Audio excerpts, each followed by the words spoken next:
Նախընտրական աժոտաժից, որ մեկնարկել է, քաղաքական ուժերը պատրաստվում են ընտրությունների, իսկ դուք խոսում եք անկեղծության, ազնվության մասին, այդ բացը հատկապես որտեղ եք նկատում։ Իմ երեկվա գրառումից եք սկսում հարցերը, հասկացա։ Բացը ամենտեղ եմ նկատում, եթե ինքս եմ կոչանում լինել ազնիվ, ապա օրինակն էլ ծառայել եմ, հատկապես կալանքից դուրս գալուց հետո եւ հիմա էլ այդ օրինակն եմ ուզում լինել ազնվության, կարծում եմ, որ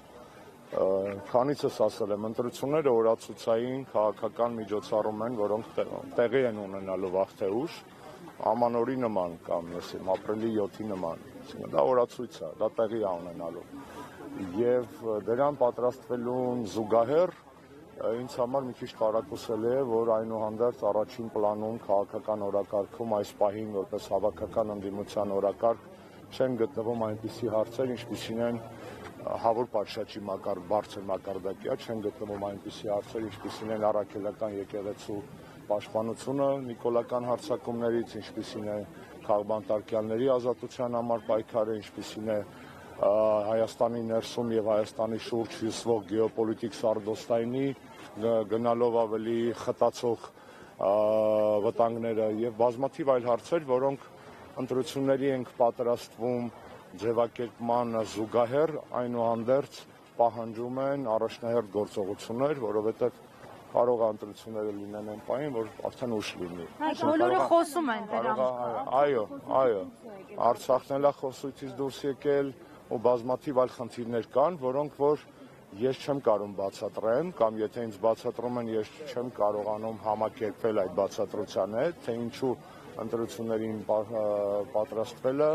զուգակցվում է, այսպես ասած, օպերատիվ քաղաքական հիշողության ծավալի նվազումով կամ առնվազն ինտենսիվության անկմամբ։ Պարոն Աշոտյան, նայեք, մեկ մի ճշգրտում էլի, նայեք, դուք ասում եք միավորման կարևորությունը ընդդիմության ներսում, միանալու, միասնության կարևորությունը։ Բոլորը կարծեք այդ շեշտադրումները սկսել են անել, բայց այդպես էլ մենք միավորման, միասնականության չենք տեսնում։ Ազնիվ խոսում ենք, նախ եկեք բառապաշարը հստակեցնենք, որտեղ միավորումը մի բան է, միասնությունը այլ բան է։ Եվ այստեղ Գրիգորի Չիսականջը կանչի, բայց սա գալուստիզմ չէ, սա իրականում այդպես է, մի բան միավորումն է, մի բանը միասնությունն է։ Միասնությունը կարող է լինել առանց միավորման, երբ որ ընդդիմադիր դաշտը գալիս է ընդհանուր հայտարարի, կոնսենսուսի, որոշակի սկզբունքների շուրջ։ Միավորումը ուրիշ բանի մասին է, միավորումը միասնական քաղաքական ցուցակի եւ այլ, այսպես ասած, թիմավորման մասին է, որի անհրաժեշտությունը բնականաբար չկա եւ մյուս կողմից էլ իհարկե պետք է ֆիքսել այն մյուս ծայրահեղության վտանգը ձայների փոշիացման մասով, սա նույնպես պետք է ֆիքսել, դա արդար եւ ազնիվ մտահոգություն է։ Հիմա օրինակ բերեմ ձեզ, օրինակ, մի քանի օր առաջ երկրորդ նախագահ ասուլիս է տալիս եւ ասում է, որ ինքը կողմ է օրինակ քարոզչական հրադադարի կամ ավելի ճիշտ հակաքարոզչական հրադադարի, բառացի չեմ ասում, իմաստն եմ փոխածում, ինչի էություն այն է, որ ընդդիմադիր ուժերը պետք է դադարեն իրար հարվածել եւ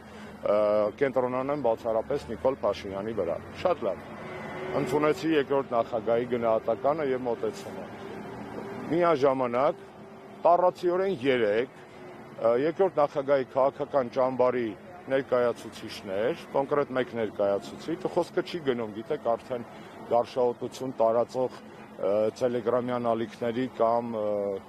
գազազած ֆեյքերի բանակի մասին, խոսքը գնում է կոնկրետ մարդու մասին, որ իրեն վերլուծաբան է դիրքավորում, ով որ հայտնվում է առաջատար ԶԼՄ-ից մեկի տաղավարում ու 40 րոպեի ընթացքում 2 անգամ հանիրավի եւ անհարկի անվանարկում է եւ կպնում է հանրապետականին։ Հիմա մենք ինչ հասկանանք այս ամեն ինչից, հա։ Երկրորդ նախագահի թիմակիցը չի ենթարկվում երկրորդ նախագահին, վատ է։ Եթե թիմակիցը չի ենթարկվում, բավաղը մյուս օր ավելի մեծ քաղաքական հասարակական զանգվածներ ո՞նց են ենթարկվելու։ Երկրորդ նախագահի թիմակիցը չի լսել երկրորդ նախագահի ասուլիսը, վատ է, որտեղ եթե թիմակիցը չի լսում ասուլիսը եւ չի հասկանում ինչի մասին է խոսքը, դա լավ բանի մասին չի խոսում թիմի ներսում։ Մյուս տարբերակը նախագահը մի բան է ասում իր թիմակիցները ուրիշ բան, էլի վատ է, որովհետև ստացվում է, որ այստեղ գալիս ենք իմ հարցին, ազնվություն չկա։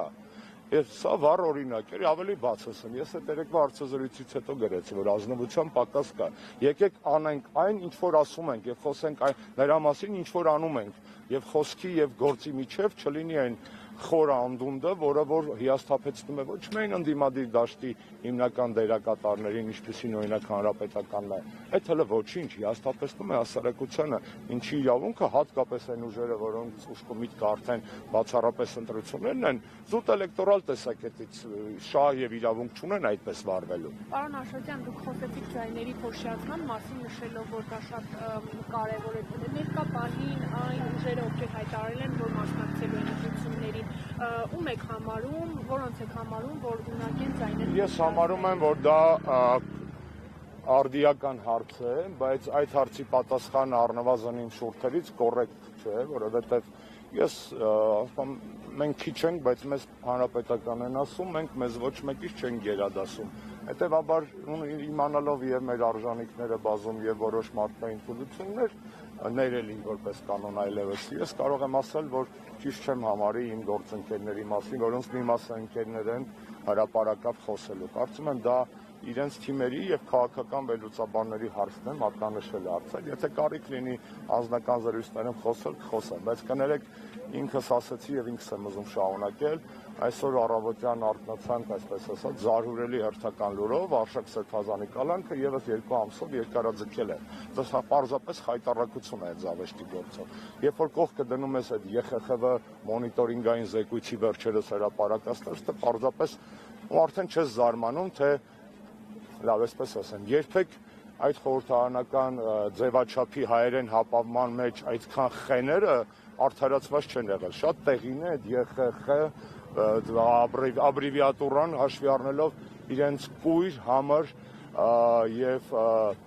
խուլ վիճակը ներկայիս քաղաքական խայտառակ իրավիճակին Հայաստանում։ Պետք է շարունակել իրենց հանդեպ ճնշումներ գործադրել միանշանակ։ Ինչ հույսով, առնվազն այն հույսով, որ վաղը մյուս օր որևէ մեկ այլևս չգա իմ երկիր ու չփորձի ինձ բարոյականության կամ մարդու իրավունքների կամ սկզբունքների կամ արժեքների դասեր տալ։ Ես այդ դասերը եւ իմ ընկերները անկախ քաղաքական ճամբարներից տարբեր ընկերներ եւ սրբազաններ եւ լրագրողներ եւ քաղաքապետեր եւ շարքային քաղաքացիներ այդ դասերը մենք կարող ենք տալ։ Եվրոպական կառույցները Հայաստանում կորցրել են եւ ոչ միայն եվրոպական արևմտյան կառույցները Հայաստանում կորցրել են բարոյական հիմքը, իրավունքը այլևս մեզ որևէ նման հարցերով դասեր տալու։ Պարոն Աշոտյան, տպավորություն է ստեղծում քաղաքական դիսկուրսից, որ Նիկոլ Փաշինյանի իր թիմակիցների միակ մեղքին չէ պարգևավճարներն էին, այսինքն տեսեք խոսույթում արժանապատվության հարց այլևս դրված չի։ Եթե նախկինում նայենք խոսում էին Շուշին հադրութը դեօկուպացնելու վերաբերյալ, հիմա այդպիսի հարցեր դրված չեն։ Արի օբյեկտիվ նայենք, հա, իրականությունը։ Քաղաքականությունը զբաղմունք է, որը ունի ինչպես հիմնարար արժեքներ, այնպես էլ ընթացիկ իրադարձային, այսպես ասած, անդրադառնալու կարիք։ Ձեր ասած տոնայնության փոփոխությունները կան դեպի պարգևավար, այս վերջի սեզոնին, հա, այսինքն դա այն տրենդի խնդիրն է, ոչ թե խորքի։ Ես համաձայն եմ ձեզ հետ եւ դրանից սկսեցի մեր զրույցը, որ տրենդից զատ մենք պետք է գնահատենք նաեւ չմոռանանք խորքի մասին, չմոռանանք այն ամեն ինչի մասին։ Իհարկե, ինչը մեզ իրականում ոտքի է հանել որպես ժողովուրդ կամ ժողովրդի մի մաս։ Իհարկե կլինեն ընդդիմադիր ուժեր, որոնք կգերադասեն խոսել այլ ոլորտներից։ Ես իրենց չեմ մեղադրում այդ կապակցությամբ, ոչ ոք պարտավոր չի հանրապետականի նման ազգային պահպանողական լինել։ Ու այդ ձեր շարքի մեջ տրենդային կարող ենք հիշատակել նաև վարչաբենդի համերգը, որ ես շատ տպավորված եմ համարյա Գրեմին Ջասթին Բիբերի կատարմանը համարժեք կատարում էր, իհարկե մի քիչ զիջում էր, դա էլ վստահ եմ զուտ այն պատճառով, որ Ջասթին Բիբերը բոքսերներով էր եւ գուլպաներով։ Եթե մյուս անգամ Նիկոլ Փաշինյանը որոշի Գրեմի լավագույն ավանդույթները բերի վարչաբենդի նոր ձևավորվող բանի մեջ, ես կարծում եմ, որ հայ հասարակությունը ել ավելի շատ տպավորված կլինի։ Դրսից են խորհուրդ տվել այդ տեխնոլոգիաները, թե ինքն իրենով է որոշել ձեզ։ Ես վստահ եմ, որ կան PR խորհրդատուներ, դա մեղադրելու չի, որտեղ աշխարհը գլոբալիզացված է, PR-ն էլ կներեք հայկական գիտության ծնունդ չի, կամ սովետական տարածքի ծնունդ չի, դա արևմտյան տեխնոլոգիական միջամտությունների փունջ է, դպրոց է։ Ես չեմ մեղադրում այն ուժերին, այդ թվում Նիկոլին, ով որ փորձում է այսպես ասած դիմի գիտությանը, այստեղ խնդիրը ուրիշ բան է։ Այդ է, խնդիրը ուրիշ բանի մեջ է։ Խնդիրը ուրիշ բան է։ Մենք էլ կներեք, ես Սահակյան Արմանուշ Արմազանով Էդիկն, մենք որ երգում ենք Նիկոլը ուր էր, այդ ժամանակ Նիկոլը այնքան չկար այդ դաշտում, որ Աննա Հակոբյանը շեյր էր անում մեր իր Facebook-յան էջում։ Մի հատ մեկ տարբերությամբ, մենք տեխնոլոգիաներ չենք կիրառում եւ այդ ժամանակ ընտրություններ չէր եւ ամենակարևոր գիտությունը լավ բան է, Անի ջան, ցանկացած գիտություն լավ բան է, բայց գիտելիքը պետք է օգտագործվի հանուն բարիք ստեղծելու։ Եթե գիտելիքը գիտությունը կապ չունի ինչ գիտություն է, մարդուն թունավորելու արվեստն է, թե ենթադրենք PR տեխնոլոգիա, օգտագործում է ի վնաս, օգտագործում է ի հակառակ, ի չար, այդ դեպքում այդ գիտությունը, այդ թվում PR գիտությունը կորցնում է իր այն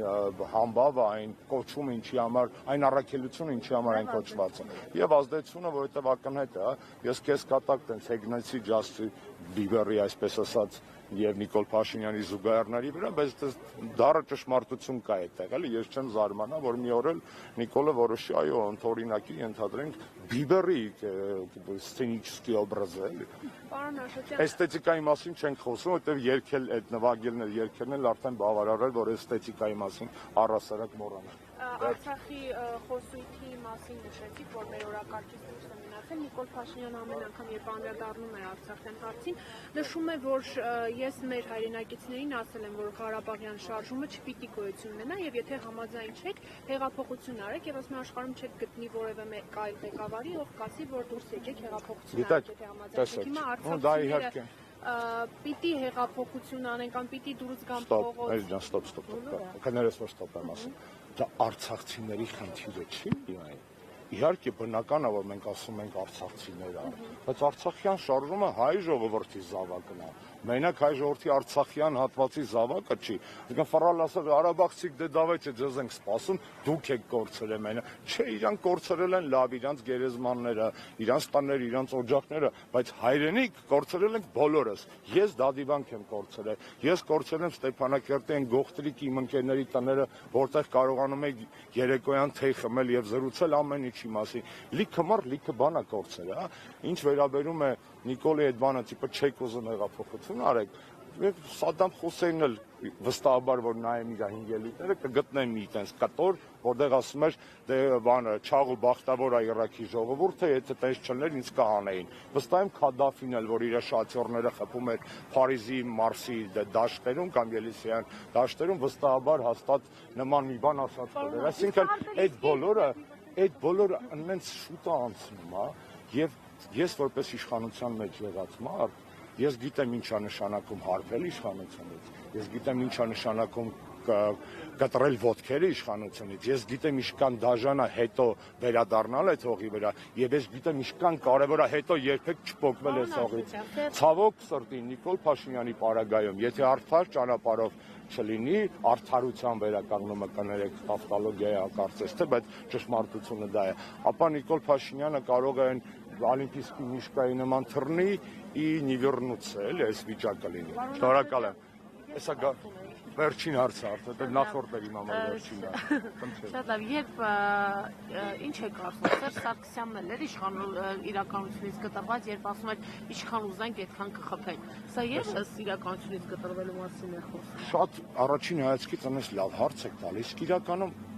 դուք եք որոշում արծի վրա, քաղաքական արդիականության տեսակետից ցանկացած հաջորդ իշխանություն լավ կլինի սովորի նախորդի վրա, նախորդի սխալների վրա։ Այն որ նախորդ իշխանությունը ունեցել է սխալների, խոսքը չի գնում այդ դրվագի մասին, դա ընդունել է Սերժ Սարգսյանը բազմաթիվ իր հանրային ելույթներում։ Դա Սերժ Սարգսյանը ոչ միայն խոստովանել է, այլ նաև դրա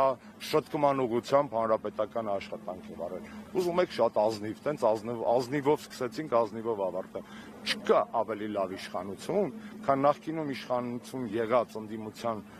թողու բողով անցած քաղաքական ուժը, որտեղ այդ ուժը եւ սեփական սխալները գիտի, եւ երկրի կառավարման հմտություններին է տիրապետում, եւ գիտելիք ունի, եւ կապեր ունի։ Նիկոլ Փաշինյանը չսովորեց մեր սխալների վրա։ Նիկոլ Փաշինյանը ոչ միայն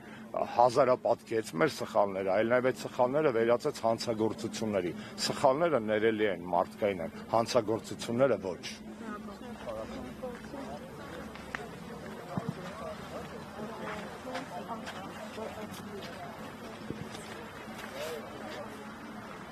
Thank you.